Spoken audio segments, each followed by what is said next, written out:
ননদ ভার্সেস বৌদি। বৌমা, বৌমা।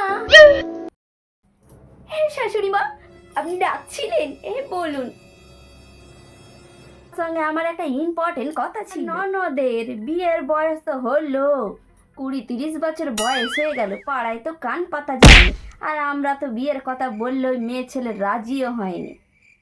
তুমি যদি রাজি করতে পারো, আমার যা গয়না আছে সবই তোমার। সত্যি আপনার সব গয়না আমার? ঠিক আছে ঠিক আছে, আমি দেখছি একবার চেষ্টা করি। এই রায় ভগিনী নরদিনী আমার,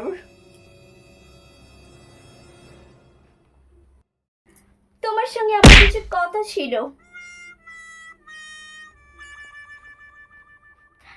আরে বৌদি, তোমাকে আমি কতবার বলেছি না যে আমার একটা নাম আছে, তুমি আমাকে এইসব আজেবাজে নাম ধরে ডাকবে না। নাম আছে শুটকি, তুমি আমাকে ওই শুটকি বলেই ডাকবে এখন থেকে। তোমার বয়সটা তো কম হলো না, তোমার জন্য আমি একটা ছেলে দেখেছি। তার বাড়ি গাড়ি ব্যাংক ব্যালেন্স, অনেক কোটিপতি ছেলে। এমনকি এই ছেলেটার এত কিছু আছে আর আমার বয়ফ্রেন্ডটা তো না ভিখারি। ধুর, এই ছেলেটাকেই বড় রাজি হয়ে যায় বিয়ের জন্য। একটা শপিং মলও আছে, আর বড় বড় গাড়ি বাড়ি অনেক কিছুই আছে। কিরে, বয়ফ্রেন্ডটাকে কিছু একটা বলে তো তাড়াতেই হবে, তারপর করবো এই বড়লোক ছেলেকে বিয়ে। বাবু, তোমার সাথে আমার এই শেষ কথা। আমার বাড়ি থেকে বিয়ে ঠিক করেছি, আর আমার বাড়ির লোক যা বলে সেটাই হয়। আমার কথা কেউ শোনে না। বাবু, তোমাকে আমি খুব ভালোবাসি, কিন্তু কি করব, আমার বাড়ির লোকের কথাও তো শুনতে হবে না। ঠিক আছে বাবু, রাখছি। ছিলে জানো, বলো বলো কি বলছিলে? বাড়ি গাড়ি সব আছে বৌদি, আমি রাজি।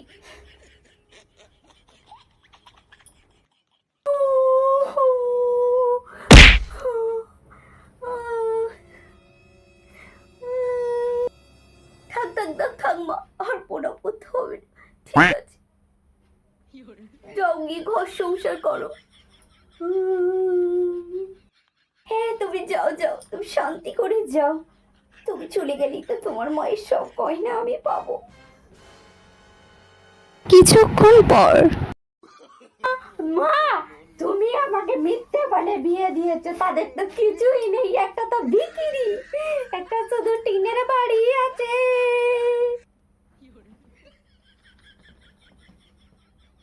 বৌদিকে ছাড়বো না আমি। এই রে, কেলো করেছে, যা যা বাবা, পালাই এখান থেকে। ছাড়বো না। Thanks for watching. ভিডিওটা ভালো লাগলে অবশ্যই লাইক কমেন্ট শেয়ার করতে ভুলো না। নেক্সট ভিডিওর জন্য দেখা হচ্ছে নেক্সট ভিডিওতে।